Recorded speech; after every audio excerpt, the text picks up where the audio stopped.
भारत की धरती पर एक ऐसा स्थान है जहां कभी ज्ञान का सबसे बड़ा साम्राज्य खड़ा था। इतना विशाल कि उसकी रोशनी एशिया के आधे हिस्से तक पहुंचती थी। लेकिन एक रात कुछ ऐसा हुआ कि 9 मंजिला लाइब्रेरी लगातार 3 महीने तक चलती रही। और आज भी इतिहास इस सवाल से डरता है, नालंदा को सच में किसने मिटाया। राम सैनी यूट्यूब चैनल पर आपका स्वागत है। 5वीं शताब्दी, भारत का स्वर्ण युग।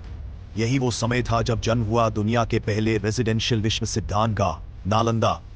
10,000 विद्यार्थी, 2,000 आचार्य और ज्ञान का ऐसा समुद्र जिसकी गहराई को मापना असंभव था। चीन, जापान, तिब्बत, दुनिया का हर विद्वान यहां आने की इच्छा रखता था। कई लोग महीनों, यहां तक कि सालों की यात्रा करके नालंदा की एक झलक पाने आते थे। नालंदा का दिल थी उसकी विशाल लाइब्रेरी धर्मगंज। 3 भाग, रत्न सागर, रत्नोदधि और रत्नरंजक। अगर कोई मनुष्य जन्म से लेकर मृत्यु तक सिर्फ पढ़ता ही रहे तो भी उसकी पांडुलिपियों का एक हिस्सा भी पूरा ना कर सके। यहाँ की ऊपरी मंजिलें इतनी ऊंची थी कि बादलों को छूती थी। विद्वान ब्रह्मांड, आयुर्वेद, गणित, खगोल शास्त्र, हर विषय पर शोध करते थे। कुछ कहते हैं यहाँ ऐसी तकनीकें लिखी थी जिन्हें आज का विज्ञान भी समझ नहीं पाता। लेकिन इतिहास का सबसे खूबसूरत स्थान एक दिन सबसे भयानक रात का शिकार हो गया। 1193 ईस्वी, तुर्क सेनापति बख्तियार खिलजी नालंदा के द्वार पर पहुंचा। कहते हैं वह बीमार था और नालंदा के भिक्षुओं ने उसे ठीक किया। लेकिन दूसरी कहानी कहती है वह लौट कर आया और उसी ज्ञान के केंद्र पर प्रहार किया जिसने उसकी जान बचाई थी। लाइब्रेरी में आग लगा दी गई, पांडुलिपियां राख में बदलने लगी। चीखों, धुएं और चलते कागज की गंध में हजारों वर्षों का ज्ञान आंखों के सामने खत्म होता रहा।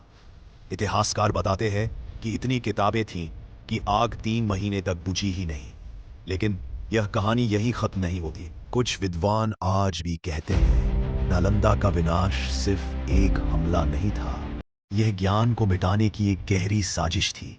कुछ कहते हैं बहुत सी पांडुलिपियां विनाश से पहले ही जमीन के नीचे छुपा दी गई थी। नालंदा परिसर के नीचे अभी भी अनगिनत कक्ष दफन हैं जिन्हें आज तक नहीं खोला गया है। क्या उन कक्षों में नालंदा की असली लाइब्रेरी छिपी है? क्या वहां ऐसी खोजें दबी हैं जो इतिहास को फिर से लिख सकती हैं? नालंदा सिर्फ एक विश्वविद्यालय नहीं था, वह याद दिलाता है कि ज्ञान किसी भी साम्राज्य से बड़ा होता है और शायद इसीलिए उसे मिटाने की कोशिश की गई। लेकिन आज भी हवा में एक सवाल गूंजता है, क्या नालंदा सच में नष्ट हुआ या उसका असली खजाना अब भी धरती की गहराइयों में सो रहा है, हमारी खोज का इंतजार करता हुआ।